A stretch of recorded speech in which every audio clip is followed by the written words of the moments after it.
Okay, I'm not really set up to do amazing YouTube tutorials, but I want to do this one, or at least try, to show how I make a mask to isolate the letters from the background here. So I start off in Camera Raw, which is a great thing if you know how to do it, and open the image in Photoshop. First thing I do is copy the background, then turn it off. What I want to do here is I want to make a black and white mask. Basically, the mask will hide the background and just show the image that I want.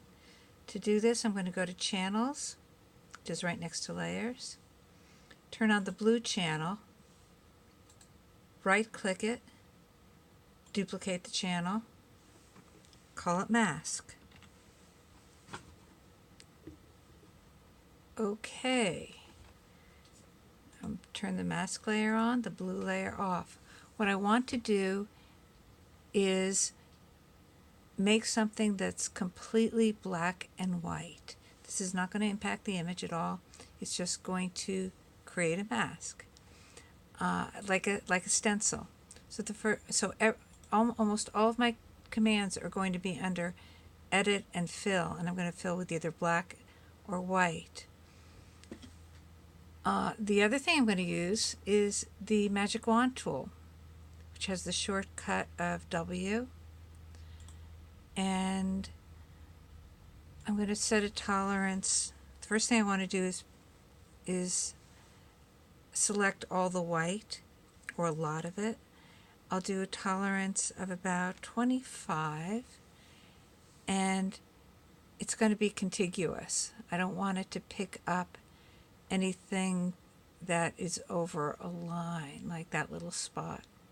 So I'm going to press the Shift key and start choosing areas. You can see that's chosen a huge amount of it so far, just with a few clicks. We'll go into a couple of these little spaces that have shadows in them. I'm not going to get too crazy about detail now because I can do that later. So there's a lot of little marching ants there. I've selected a lot of white. I'm going to go to Edit, Fill, choose white, OK, and look, that whole thing is pure white. Now I'm going to go to Select here at the top, Inverse. So now I've selected everything that wasn't selected before. Fill, and this time I'm going to fill it with black. Black. Okay. That's pretty good. So that's my mask. There's going to need to be some refinements, but now what I'm going to do with this black, select it still, go to Layers, make sure I'm clicked on the layer 1, and come down here at the bottom of the, oh, you can't see it in the picture. Let's see if I could make that smaller. There it is. Right down here at the bottom, there's the mask icon, Add Layer Mask. And there it is. There's my layer mask right over here. You can see the black is what's obscured and the white is what's showing. Now, I'm going to turn on, I'm going to move in closer, get my tool over here. And there were some places that I thought maybe it didn't pick it up. Let's see, look at those edges. Look how nice those edges look. Okay, see, there's a little bits in here that I can still get rid of. Generally, I might not even worry about that, but I want to show you this. I want to show myself this so I remember in the future. So I'm going to, again, click the Magic Wand tool, pick that little space. Now, the part that's covered up in this is black in the little mask. So I want to paint that selected area black.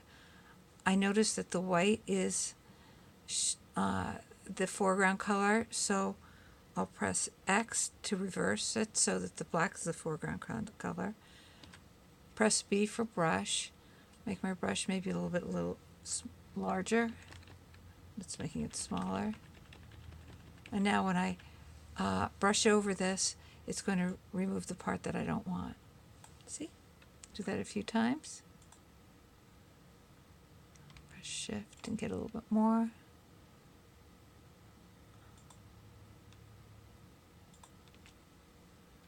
B for brush. Okay, and I'm going to just go around. Oh, see, there's a big spot there.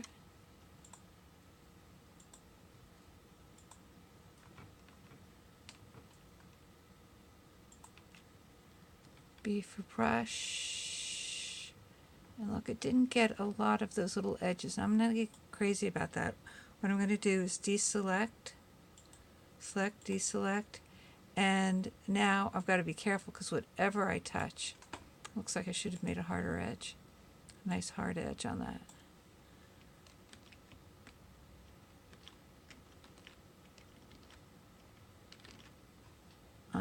Nice hard edge on that. And go around and just get rid of paint.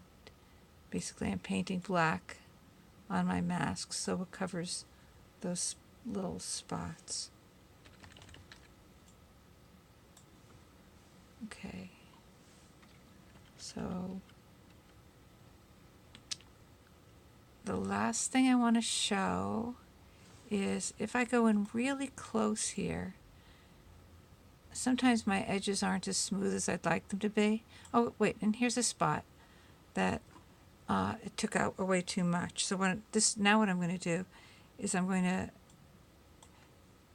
to press X again so that my brush is white and paint it so that it's showing up underneath. I'm going to turn on my background layer for a second. That looks good. Sometimes my edges aren't so great. Actually, here they look pretty good. But still, what I'm going to do is, just so I get to show you and remind myself, so I'm going to right-click the mask, hit Refine Edge, and bring up the smoothness of the edge a little bit, and close it up. And sometimes if you have a real rough edge, that just makes it a little bit nicer. So there I go. What I'm going to do next is select all, edit, copy merged. Then I'll bring it into Adobe Illustrator and vectorize it by using the image trace feature. But that's not what this video is about. This one's just about making a mask.